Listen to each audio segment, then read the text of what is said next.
Bueno, seguimos en este ciclo de webinars enfocados en la inversión extranjera. Es un ciclo de 4 webinars. Ya comenzamos hablando sobre la importancia de los custodios, que es donde uno aloja la plata fuera de Chile. Y en el día de hoy vamos a hablar de algo que siempre tiene mucho éxito, mucha atención de nuestros clientes y también de los seguidores que tenemos en nuestro canal en YouTube, que es sobre la tributación. Y obviamente, como ha aumentado el interés por invertir en el extranjero, vamos a hablar hoy día precisamente de cómo deberíamos tributar esas platas que están fuera de Chile, ya sea inversiones tradicionales, inversiones financieras, también puede ser en el futuro una inversión inmobiliaria, que también sabemos que hay mucho interés de invertir fuera comprando alguna propiedad, por ejemplo, en Estados Unidos. Y también vamos a tocar, no sé si tanto, ahí vamos a ver cómo se va dando, Mauricio, sí. el tocar el tema de las criptomonedas, que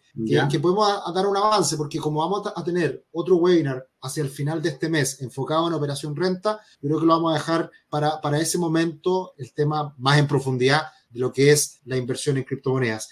Hoy día nos acompaña Mauricio González, quien es contador de Rubix, pero la verdad que es mucho más que eso, porque es magíster, bueno, primero es contador auditor, colega, magíster en dirección tributaria, diplomado también en dirección tributaria, tiene mucha experiencia, obviamente, asesorando a empresas y es socio fundador de TodoCont, que es su empresa de asesoría contable y tributaria, por la cual obviamente trabajamos en conjunto. Así que la gran cualidad de Mauricio es que explica muy bien, sabe mucho, es muy didáctico y eso es algo que muchas veces cuesta encontrar. Así que bienvenido, Mauricio, muchas gracias por participar de este ciclo de webinars y ojalá nos sigamos encontrando varias oportunidades por acá. Gracias, Sergio, por la presentación. Gracias a todos los que están conectados.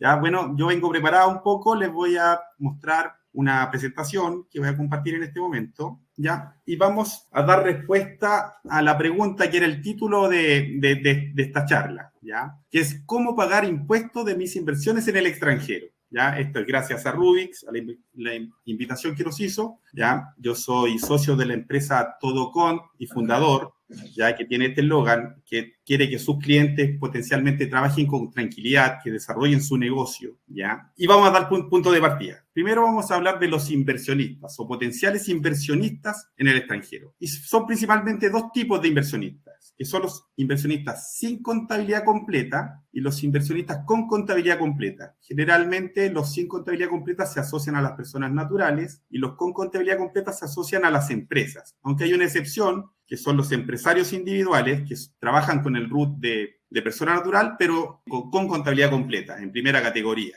¿ya? Entonces, para avanzar en este análisis de qué impuestos se debe pagar, uno debe identificarse con un segmento, como persona natural sin contabilidad completa o como persona jurídica con contabilidad completa, ¿ya? Entonces, viene la respuesta directa, pero en global, a la pregunta, ¿ya? ¿Qué obligaciones tienen estos inversionistas residentes de Chile por su patrimonio que han invertido en el extranjero? ¿Ya? La primera obligación es la obligación de declarar los aumentos de patrimonio originados por inversiones en el extranjero. Sean personas naturales o jurídicas, deben informar todos los aumentos de patrimonio, es decir, las ganancias que se produzcan por inversiones en el extranjero deben declararlas. Esa obligación nace del artículo 3 de la ley de la renta, ¿ya? Que dice, salvo disposición en contrario de la presente ley, toda persona domiciliada o residente en Chile pagará impuestos sobre sus rentas de cualquier origen, sea que la fuente de entrada esté situada en Chile o fuera de él, ¿ya? Y las personas no residentes...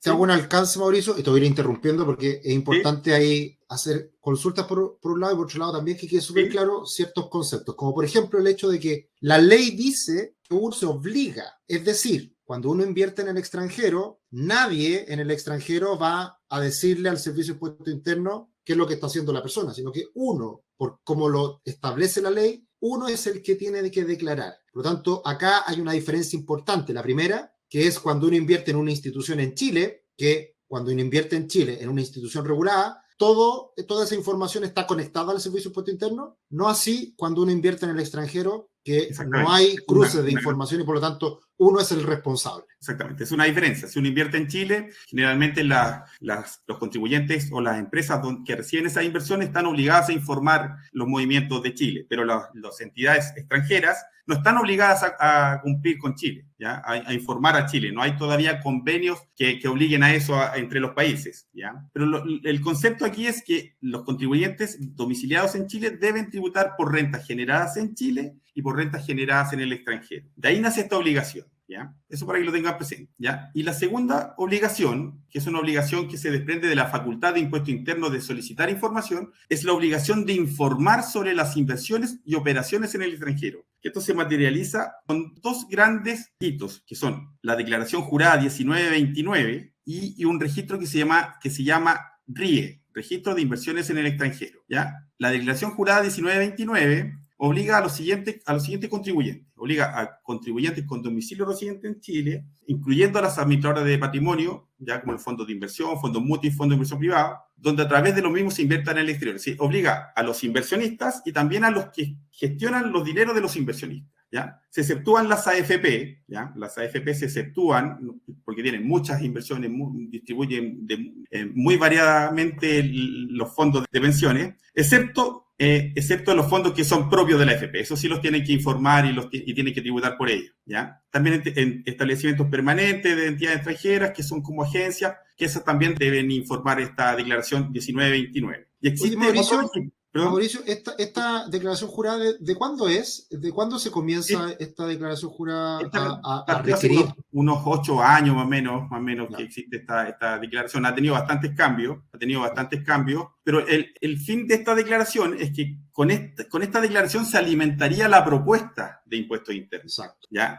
Ese ha sido un cambio importante del Servicio de Impuesto Interno. Yo entiendo, corrígeme, pero hace 10 años atrás había muy poquitas declaraciones juradas. Hoy día son ¿cuántas? ¿Más de 70? ¿Más? Exactamente, son bastantes. Cada vez están pidiendo más declaraciones juradas. Las empresas generalmente están más al tanto de estas declaraciones juradas, no tanto las personas naturales, ¿ya? Así que hay pero la ley se entiende conocida en el momento que se publica en el diario oficial, que nadie lee, pero en este momento se entiende que las personas conocen la ley, ¿ya? Pero es una obligación. ¿Qué se reporta en esta declaración jurada 1929? Se reportan inversiones en el exterior, incluyendo las realizadas a través de fondos de inversión, fondos mutuos, fondos de inversión privados, inversión en el exterior en entidades extranjeras controladas, ¿ya? Operaciones que no requieren de una inversión, pero que generan una renta al exterior, por ejemplo, una inscripción de un derecho de marca, o una inscripción, uno, no sé, puede haber escrito un libro y tiene derecho de la renta que genere las ventas de ese libro en el extranjero. Todo eso se debe declarar. Y otra obligación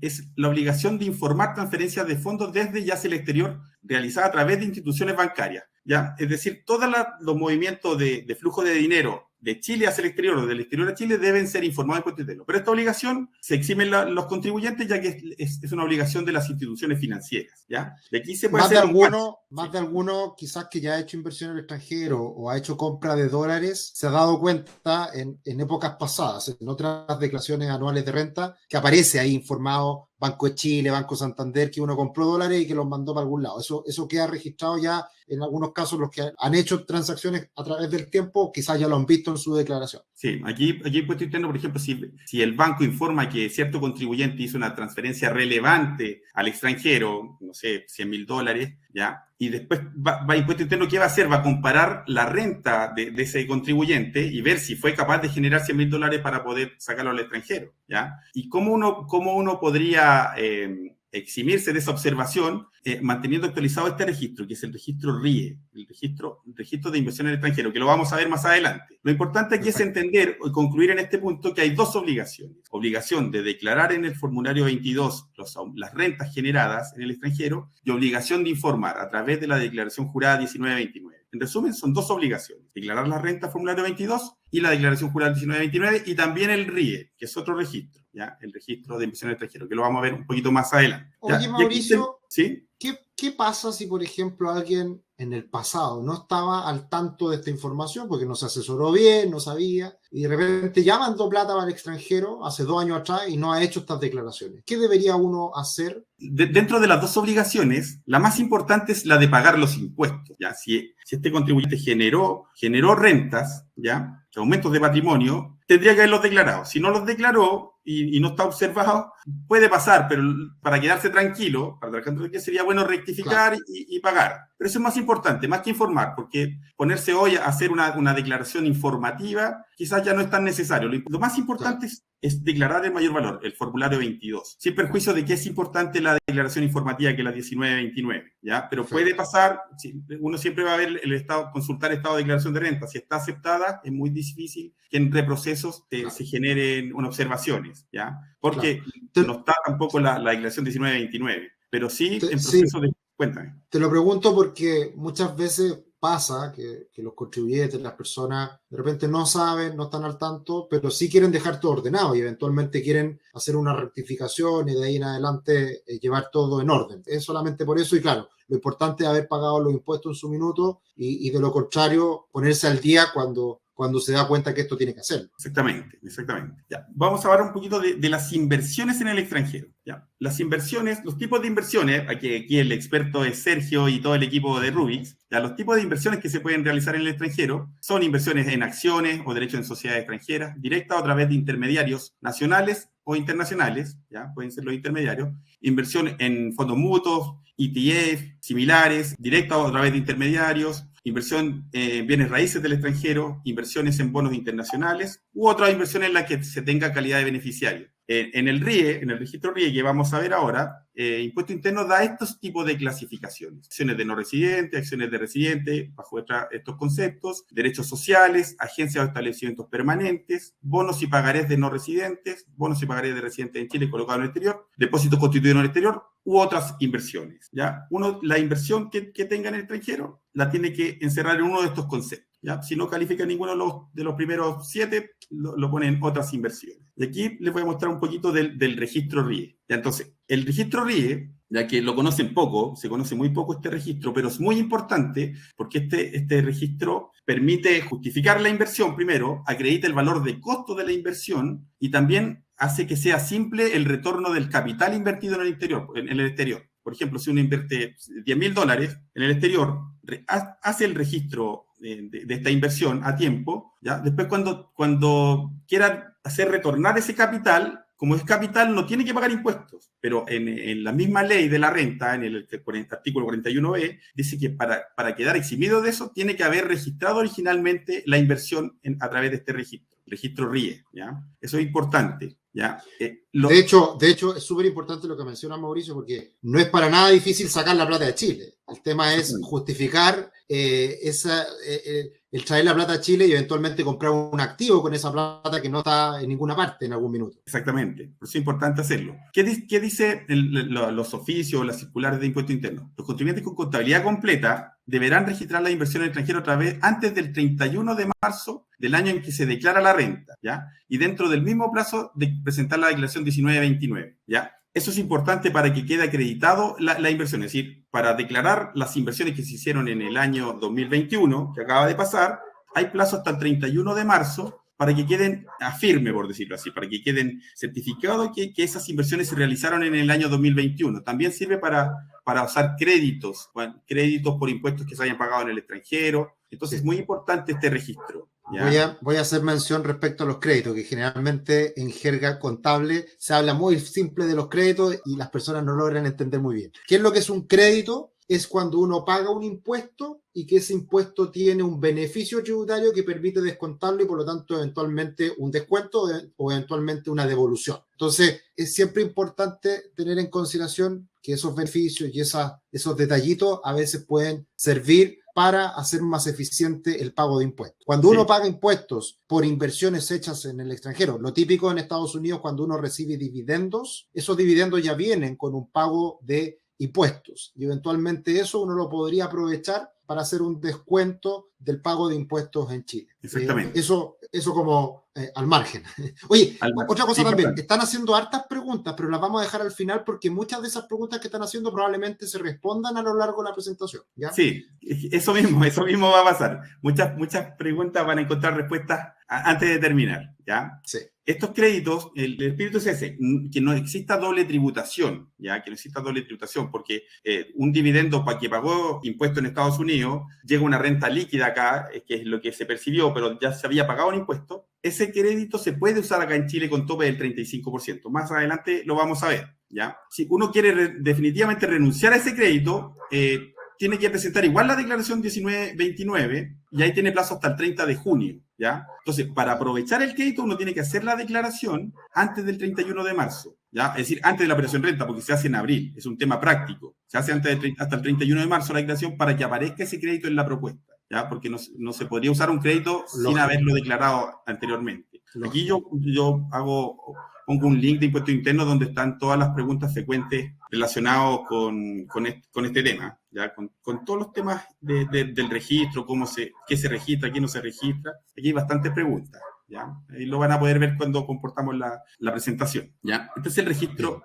Ahora vamos al punto de la tributación, de cómo se debe tributar, ¿ya? Entonces, en la 1929 deben declarar todos estos conceptos: dividendos del extranjero, intereses, regalías, ganancias de capital, rentas del trabajo dependiente, remuneración en calidad de consejero, artista y deportista, pensiones, funciones públicas, estudiantes, otras rentas atribuidas, rentas inmobiliarias, beneficios empresariales, navegación marítima y rentas provenientes de una entidad extranjera controlada. ¿Ya? Generalmente el concepto de dividendos, intereses puede estar asociado a inversiones, ganancias de capital, otras rentas inmobiliarias podrían ser las que afectan a inversionistas. Las demás son tipos de rentas del trabajo principalmente. ¿Ya? Aquí están todos los conceptos. Si que alguna duda sale algún concepto podemos verlo. ¿Ya? Aquí vienen observaciones importantes que son puntos a considerar y que puede dar respuesta a alguna pregunta que se esté generando. ¿Ya? Primero, se entienden percibidas las rentas generadas en el extranjero aunque no sean remesadas a Chile y se reinviertan en el extranjero. Eso suele suceder. Uno compra acciones a 1.000 en el extranjero, hace la venta en el extranjero, las vende a 1.500 y esos 1.500 los vuelve a reinvertir en otras acciones. Ahí, aunque no se haya recibido el flujo, esa ganancia en Chile, sí se entiende percibida la renta. Eso es importante. Porque se compró y se vendió. Exactamente, porque la renta se genera al momento de la venta, no por la fluctuación de las acciones, sino al momento en que se vende la acción. Lo mismo ahí, por ejemplo, ¿sí? Podemos responder esa pregunta que hacían poquito antes, que era Nico. ¿Uno tributa sobre rentas devengadas o realizadas? A eso se refiere, que en este caso sería una renta percibida,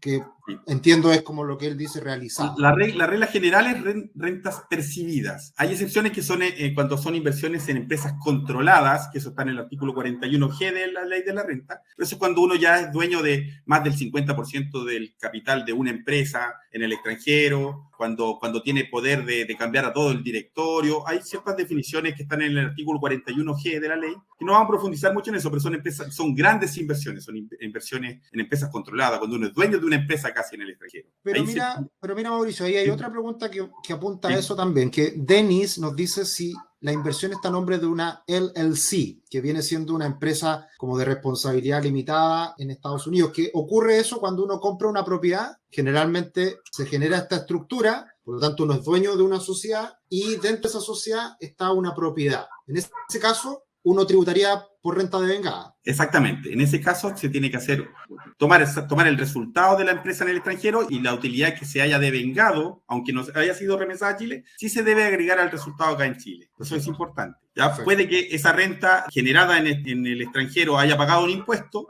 como se va a reconocer ese ingreso acá en Chile, también va a tener derecho a ese crédito, se haya pagado en el extranjero. Eso es importante, pero eso son empresas controladas. Solo en el caso cuando son empresas controladas, que califican en el artículo 41G, se empiezan a considerar rentas devengadas. Pero la regla general, para personas naturales y para inversionistas que realizan sus inversiones a través de corredores o de intermediarios, generalmente no compran más del 50%, sino compran una cantidad de acciones limitada, con la mayoría. Claro. ¿Ya? El tope de crédito, otro punto importante, el tope de crédito que se puede acreditar por rentas del extranjero, clasificada en el artículo 41A, no puede exceder del 35%. ¿ya? Es decir, puede que que se haya pagado 30% de impuestos y hay otro impuesto por la remesa a Chile del 20% adicional, significa que pagó el 50%, pero uno podría usar solamente el tope, el 35%. Pero si pagó el 20% de impuestos afuera, uno puede ocupar como crédito el 20%. Siempre es la cantidad menor, entre 35 y el impuesto efectivamente pagado en el extranjero. Eso es importante, hay un tope, ¿ya? Las personas naturales deben declarar rentas líquidas percibidas, ¿ya? Y se deben corregir a la fecha de la venta. Vamos a hacer hay un ejercicio numérico al final de la presentación de que cómo deben tributar las personas naturales, ¿ya? Pero por rentas líquidas percibidas. Esa es la regla general, ¿ya? Las pérdidas producidas en el extranjero no se pueden arrastrar al periodo siguiente en contribuyentes sin contabilidad completa. 100 empresas, ¿ya? 100 el nivel de contribuyentes de contabilidad completa sí podrían generar una pérdida tributaria en Chile y esa pérdida, por normas tributarias, sí se puede arrastrar al periodo siguiente. Pero cuando es una persona natural, generó pérdida en el periodo, no puede arrastrarla al periodo siguiente, ¿ya? No puede arrastrar, eso es importante. Es una diferencia grande entre contabilidad completa y sin contabilidad. Oye, Mauricio, y acá justo una pregunta que hacen que también es muy buena, que lo dice Sandra. Sí. ¿Cómo declarar ganancias si en venta de acciones he ganado, pero también perdido? A ver si lo entiendo bien. Se deben fusionar. Se hace el análisis por cada operación. Es decir, compramos acciones en LATAM internacional y vendimos y ganamos. Y después compramos en otra empresa internacional, compramos acciones y perdimos. Si todas ocurrieron dentro del mismo periodo, dentro del año 2021, ambas se netean, por decirlo así, la ganancia, y se tributa por la diferencia.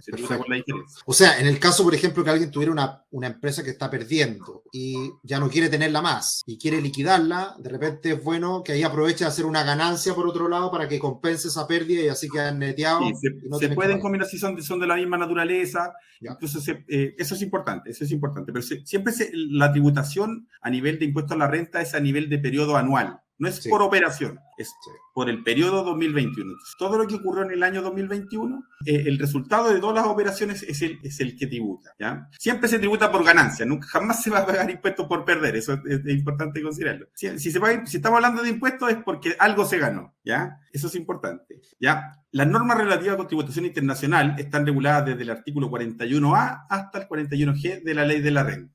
Esas son bastantes páginas, es bien complejo el tema, yo estoy tratando de resumirlo, llevarlo a conceptos entendibles, ¿ya? Pero si alguien quiere profundizar y analizar y le gusta leer la parte tributaria, que no es fácil, desde el 41A hasta el 41G de la LIR, ¿ya? Existe otro concepto que son los convenios de doble tributación, ¿ya? Los convenios de doble tributación, ¿ya? Que buscan eso, buscan tratar de evitar la doble tributación, que no se pague dos veces impuestos por las mismas rentas, ¿ya? Mauricio, antes de avanzar con eso, creo que hay otra pregunta que es relevante respecto antes de cerrar el tema, digamos, de esta ganancia perdida. Johnny nos pregunta, si los dividendos se reinvierten, o sea, yo percibí un dividendo y con esos dividendos vuelvo a comprar otras acciones, ¿igual se declaran? Sí. Ya. Sí, se entienden percibidos los dividendos, exacto, aunque no se han recibido acá en Chile. Es típico que ocurre eso también. Sí. Los dividendos los recibe el intermediario, finalmente los administra el intermediario y el intermediario lo invierte en otro. También se deben declarar. Perfecto. También se deben declarar. Perfecto. Dale nomás. Ya.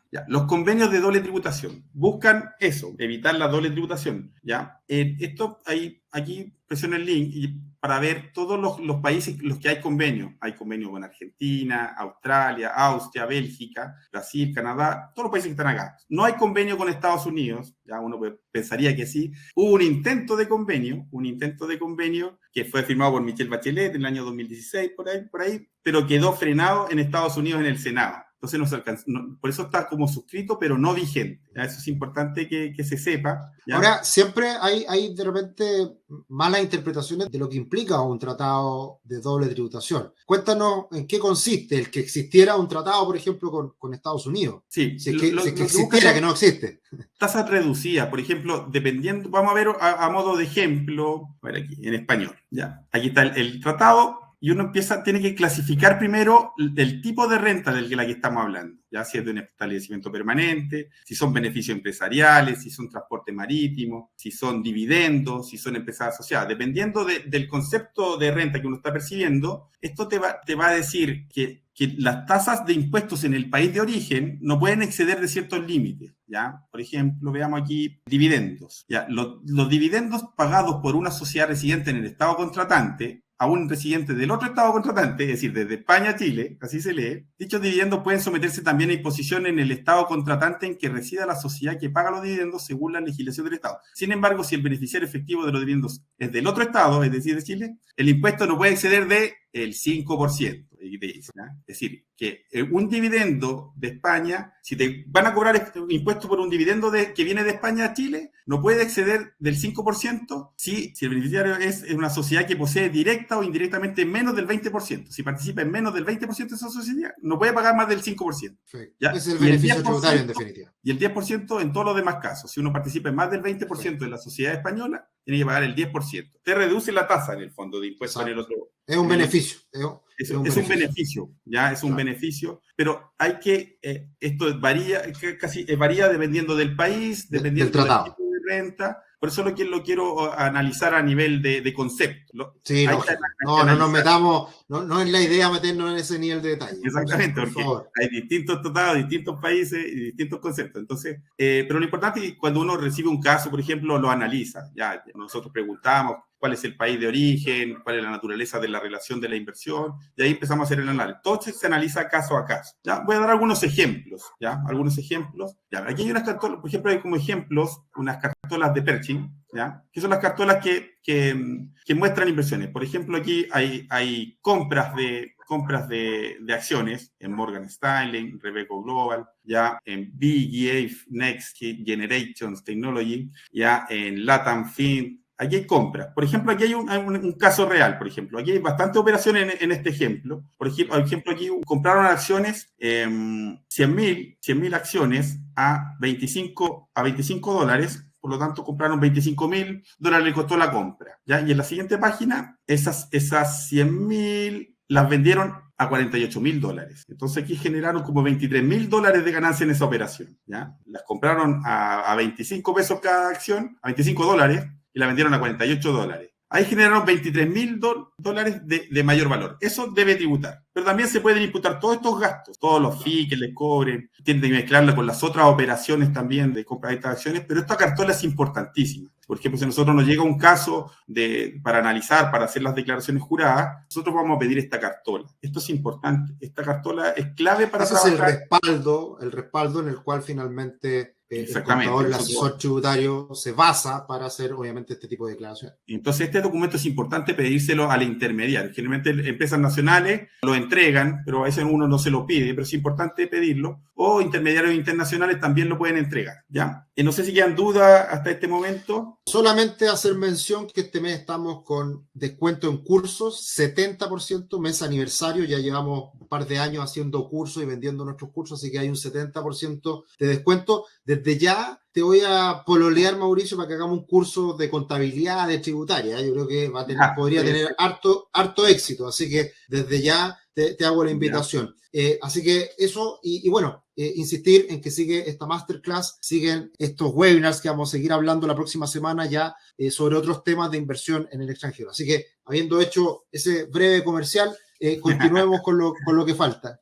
Ya, nos queda un caso que también puede involucrar a muchas personas naturales que estén aquí, que estén viéndolo desde el punto de vista de persona natural. ¿Cómo deberían declarar ellos su impuesto? ¿Ya? Por ejemplo, esto vamos a hacerlo en una sola operación. ¿Ya? Como ejemplo, tomando una sola operación, entendiendo que sí se pueden mezclar muchas operaciones. ¿Ya? Ejemplo, a modo de ejemplo, una persona natural compró acciones. Ya el 19 de febrero de 2021, compró 100 acciones, las compró a $500 cada acción, bien cara. Sí. Ya compró $50.000 en acciones. Ya a ese tipo de cambio, y esa fue su inversión en pesos chilenos, 35.607.000. La registra en una planilla así de simple. ¿Ya? Y el día 15 de septiembre las vendió a $650 a acción. Por lo tanto, vendió $65.000. A ese tipo de cambio de esa fecha que se toma según las tasas que registra el impuesto interno, ¿ya? Por lo tanto, generó una venta de 50.900.000. ¿Cómo se pueden rebajar? Dejo una observación aquí, se pueden rebajar a costos operacionales que hayan en intermedio. Si el intermediario le cobró un fee, le cobró alguna comisión por la venta, también se pueden rebajar del valor de venta, del venta histórica. ¿ya? Entonces, ¿cómo se calcularía el impuesto en este caso? ¿Ya? Primero se determina el costo actualizado de las acciones. Se compraron el 19 de febrero, ¿ya? A 35.607.000, que están acá. Se actualiza por el factor de variación de IPC a la fecha de la venta primero, ¿ya? Que fue el 15 de septiembre. La famosa corrección monetaria. Exactamente, ¿ya? Se actualiza a la fecha de la venta y nos da el costo corregido, 36.497.175. ¿Ya? Después se determina cuál fue el mayor valor de la venta. El mayor valor es el valor de la venta, que son los 59.11, ¿ya?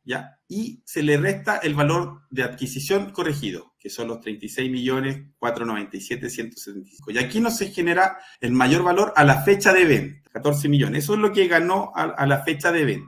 Luego se determina la base imponible para pagar impuestos. Se toman los 14.414.000, se actualiza de septiembre, de la fecha de la venta, al cierre del ejercicio, que siempre es el 31 de diciembre, ¿ya? Que en este caso fue porque hubo mucha inflación, hubo más inflación de septiembre a diciembre que de febrero a septiembre. Si fijan, fue el 2,5, aquí fue el 3,1, ¿ya? Bueno, se actualiza y ese valor es el que va en la línea 11, en el código 1104 del formulario 22. Y eso va a influir, va a pagar impuesto global complementario y todo, y va a influir en su renta. Eso se suma a la base imponible de la persona natural. Se suma a otras rentas que tenga la persona, sueldos, honorarios, retiros de sociedades, claro, cualquier tipo de renta que tenga la persona. Este es un ejemplo de un ejercicio de una persona natural. Así que eso, hasta el momento, eso es toda la presentación. No sé si quedan dudas, si les gustó, no les gustó. Muchas dudas. Vamos a aclararlas. Vamos a aclararlas ahora pasito a paso. A ver, hartas cosas bien interesantes, muy buenas preguntas han salido. Ya hemos respondido varias. Y acá Sergio Galano hace una pregunta que probablemente es sencilla de responder. Si la inversión en el extranjero se realizó a través de una corredora en Chile, ¿la corredora es la que informa? La corredora no ha estado informando esos mayores valores, pero sí la corredora te va a enviar la cartola, ¿ya? Sí. Yo he visto corredoras que no están informando la 1929, ya tienen la obligación, pero no lo están haciendo. Entonces, sí. Pero la obligación final es del contribuyente, ¿ya? La obligación siempre es del contribuyente. Porque acá hay una distinción bien importante. Si uno invierte en un fondo mutuo, que ese fondo mutuo invierte en el extranjero, ese fondo mutuo generalmente sí se informa en Chile porque está todo en peso, está todo siendo dentro de un cascarón que es adentro de Chile. Pero cuando uno abre una cuenta a través de una corredora en el extranjero y hace transacciones en el extranjero, generalmente no se informa como tú mencionas, Mauricio. Exactamente. Pero la corredora sí te va a enviar la cartola con todas las operaciones que hizo en el año, y con esa cartola uno tendría que hacer la declaración. Por eso lo puse en los ejemplos la cartola. La cartola es un documento muy clave para poder ordenarse desde el punto de vista tributario. ¿Ya? Uno igual tiene la opción siempre en impuesto interno de meterse en revisar todas las rentas que han sido informadas. ¿Ya? Eso, al 31 de marzo, en teoría, debiese estar todo informado. Pero aún así hay instituciones que están rectificando, están enviando. Por eso no es bueno declarar el 1 de abril los impuestos, ni el 10 de abril. Exacto. Eso, oye, qué bueno que mencionas eso, Mauricio, porque nosotros a nuestros clientes los asesoramos tributariamente en una primera mirada, en una primera revisión, en todo esto que tú mencionas que son cosas más generales. Obviamente nosotros no hacemos este tipo de declaraciones y las derivamos con nuestros asesores contables. Pero lo que sí siempre mencionamos es que, por favor, nadie acepte la declaración el primer día de abril, porque generalmente viene incompleta y todavía falta todo el mes de abril para que las instituciones sigan informando. Entonces, es un gran error y que termina siendo un problema, el aceptar el primer día porque después cambia y después sale rechazada la declaración. Yo sé que eso es súper importante. Eso es, yo sé que se atrasa la devolución, pero mejor que se atrase y que salga bien la devolución. Hay que a veces están a las 0,0001 declarando muchas personas por la devolución. La ansiedad que tenemos todos y que queremos recibir una luz. Pero no es bueno eso porque muchas veces significa que después los que tienen esas declaraciones juradas hacen rectificaciones y tienen que cambiar. Y uno se da cuenta después de mayo y ya no puede rectificar y se atrasa como 4 meses todo el proceso. Entonces se cuenta con problemas. Entonces declarar siempre desde el 15 en adelante, de abril, ya cuando ya está todo procesado, porque a veces hay errores de impuestos internos también. Entonces no es bueno ser tan acelerado en la declaración de esto. ¿Ya? ¿Qué otra duda? Y otra cosa, como te menciono, Mauricio, nosotros desde el plan consolidación en adelante ayudamos a leer esta información. De repente uno se mete al servicio de impuesto interno y no entiende muy bien las cosas que aparecen. Y ahí hay ciertas cositas que uno ayuda a verificar y a que esté la información de manera correcta. Así que eso es súper importante para que lo tengan en cuenta, que es parte de la asesoría, también parte de la educación que nosotros tratamos de hacerle a nuestros clientes. Acá hay una pregunta que hace Rodrigo, pero me parece que la respondimos. A ver si es que es así. Rodrigo nos dice, los impuestos pagados en Estados Unidos por dividendos recibidos por inversión en acciones de una persona natural con residencia en Chile, ¿puede ocuparlo como crédito en la declaración del global complementario? Sí, si hace la declaración jurada 1929, ya tiene que hacer la declaración. Tiene que primero tener que registrar el RIE, el registro de inversión, tiene que haber registrado la inversión. Tiene plazo hasta el 31 de marzo para registrar la inversión original, ¿ya? La que generó ese dividendo. ¿Ya? Porque si uno tiene dividendos es porque tiene inversión en una empresa. Tiene que registrar la inversión en esa empresa y tiene que hacer la declaración 1929 antes del 31 de marzo y ahí sí que tiene que acreditar el dividendo. El impuesto que paga un extranjero se tiene que acreditar con el comprobante de pago, con algún documento del país de origen de Estados Unidos que acredite que se pagó un tipo de liquidación que diga que se descontó ese impuesto. Uno tiene que acreditar que lo pagó. Y con eso hacer la declaración 1929 y así le va a aparecer el crédito en la propuesta. Ese crédito solamente sirve para disminuir el impuesto de las rentas extranjeras. El impuesto que genere, si que sobra crédito, ese no se devuelve. No se devuelve. No tiene derecho de devolución. Ojo con eso. En el fondo, ese crédito busca que no pague 2 veces impuestos, que no pague en Estados Unidos y acá en Chile. Para compensar un poco el pago realizado. Mira, otra pregunta, muy buena encuentro, una pregunta capciosa de Johnny. ¿A qué sanciones está expuesta una persona en Chile si no declara estas ganancias en el extranjero? Ya, mira, es importante. Esa la tenía, son de 10 UTA a 50 UTA, ¿ya? Y 10 UTA son 6 millones y tantos, son multas gigantescas. ¿Ya? Wow. Son multas muy grandes. Ya, generalmente condonan el 80%, el 90%, dependiendo, son más flexibles con las personas naturales que con las empresas, ¿ya? Sí. Pero parte de 6 millones, pero te condonan el 80%, igual te quedaron 1 millón de pesos, 1.200.000. Entonces, son muy relevantes. Por eso... Ahora, ¿importa la magnitud del... Sí, es relevante. Es relevante. Claro. O sea, uno no puede decir que no importan los montos, pero son más flexibles. El impuesto interno probablemente no te va a decir nada si tú declaraste el impuesto. Lo importante, más que la declaración jurada, es que pagues el impuesto, que tú le incluyas la renta en el extranjero, ¿ya? Porque también depende de la cantidad de movimiento, pero son multas relevantes. Son multas relevantes. Claro, porque obviamente yo pensaría que si una persona invirtió $5,000, $10,000 y no declaró, es muy diferente a una persona que invirtió $100,000, $200,000. Entonces tiene que ver mucho con la cuantía y ahí hay políticas de condonaciones, te pueden condonar hasta el 100%, ahí siempre aparecen en las noticias cuando a tal empresa le condonaron el 100% de interés, entonces uno podría alegar, uno podría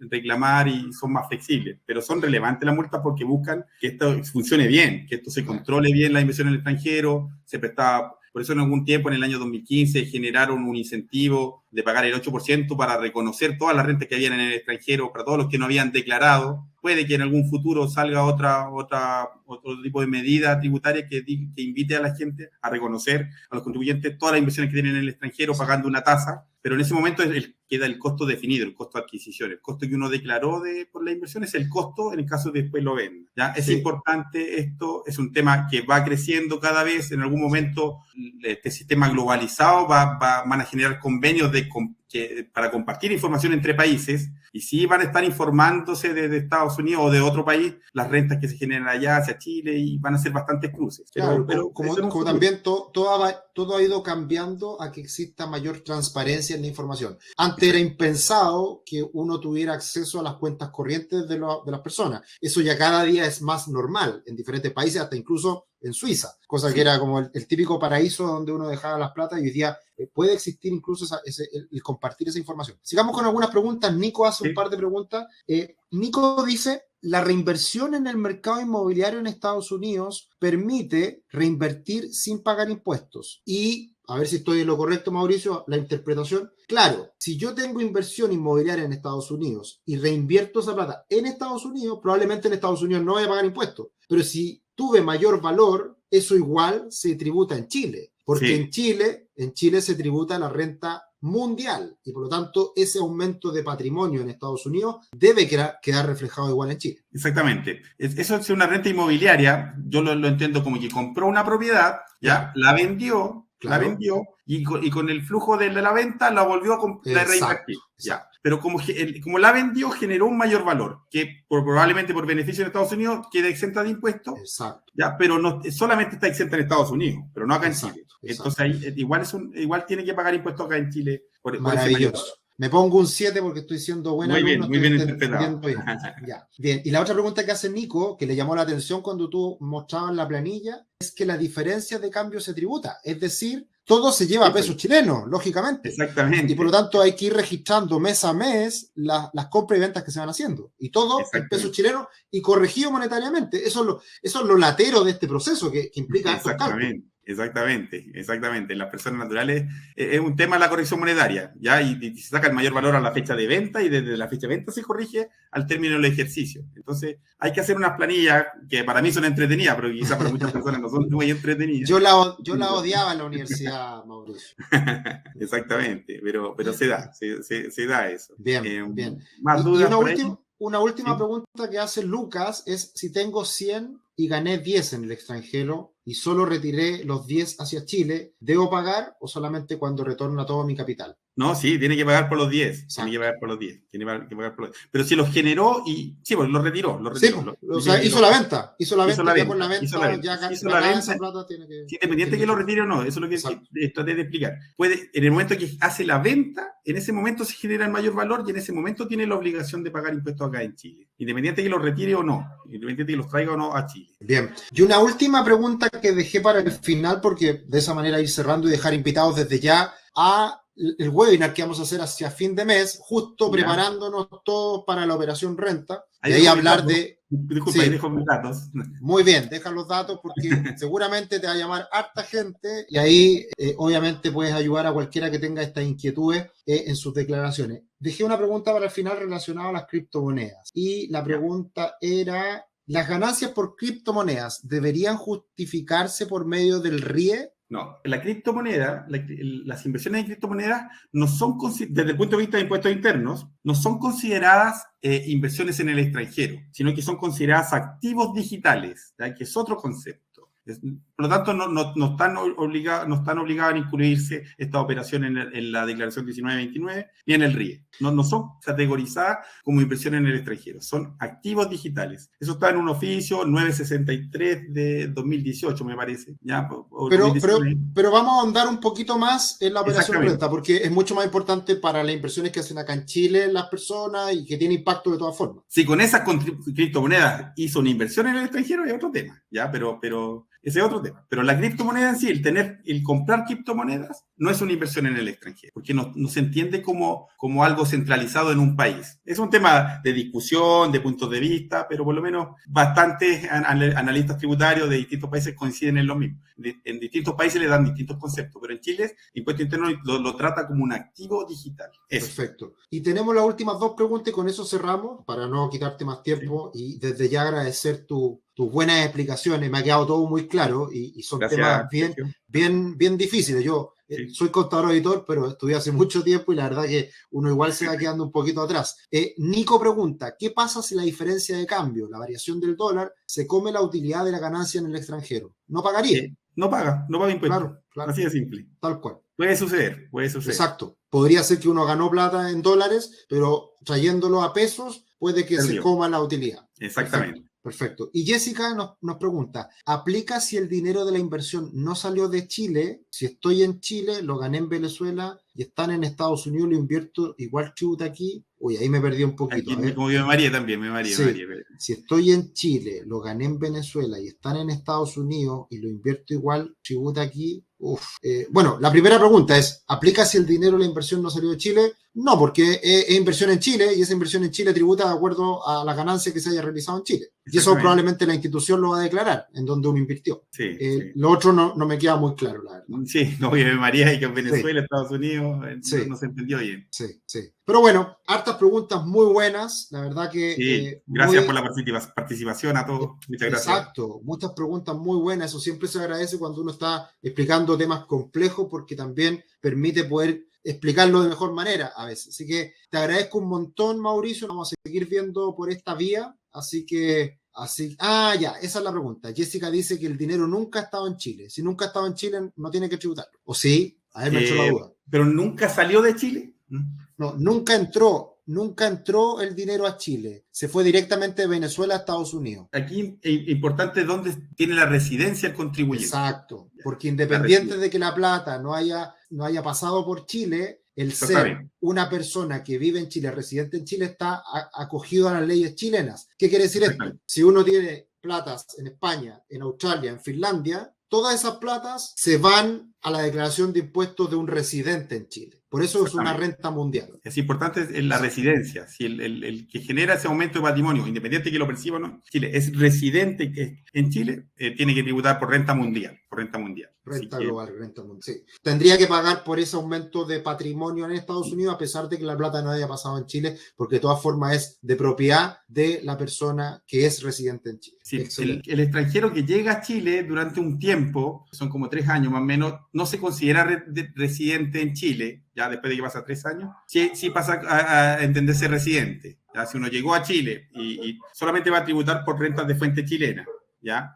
Esto está aquí mismo en el artículo 3, aquí en la última parte. Dice, con todo, el extranjero que constituya domicilio o residente en el país durante los 3 primeros años, contados desde su ingreso a Chile, solo estará afecto a los impuestos que graban las rentas obtenidas de fuentes chilenas, ¿ya? Eso puede ser que una persona que vivía en Venezuela se vino a Chile, dentro de los 3 primeros años, las rentas que genere en Venezuela o en el extranjero, no van a pagar impuestos acá en Chile. Pero después de pasados los 3 años, pasa a ser residente y ahí empieza a tributar por renta mundial. Buen punto. Muy buen alcance. Oye, una pregunta bien buena, Guillermo nos dice, ¿y cómo funciona un nómade digital? Alguien que se va cambiando cada 3 meses de diferentes países. ¿No tendría un nómade digital? Es alguien que trabaja con su computador y trabaja en diferentes partes del mundo, viajando cada 3 meses por diferentes partes del mundo, con residencia, con visa de turista. ¿No tendría residencia en Chile? Sí, pues habría que ver dónde tiene la residencia primero, dónde tiene la residencia y cuánto tiempo. Hay normas de residencia, habría que analizar, porque cuando uno está cierto tiempo en un país, o cuando se viaja pero sin ánimo de residir en el país de origen, se entiende que se mantiene la residencia original. Hay que analizar eso, es una variable muy... Sí, no está regulada. Yo creo que no está regulado y es un tema que en el futuro va a ser tema, porque hay muchos países en el mundo que están dando visa como nómade digital, para que se vaya mucha gente a trabajar por ciertas épocas. Así que es un tema que, como todo evoluciona en el mundo, va cambiando. Así puede ser interesante. Buena pregunta. Ahí la vamos a tener como tarea para la casa. Sí. Bien, Mauricio, muchas gracias. Muy entretenido, muy claro todo. Pues nos encontramos a fin de mes, que tenemos ahí, ya fuera de estos webinars de inversión en el extranjero, vamos a hablar de la operación renta, preparándonos para el mes de abril. Muchas gracias. Muchas gracias, Sergio. Gracias a todos por conectarse y estamos viéndonos en próximos webinars. Espero que estén muy bien. Muchas gracias. Cuídense. Saludos a todos. Chao. Hasta luego.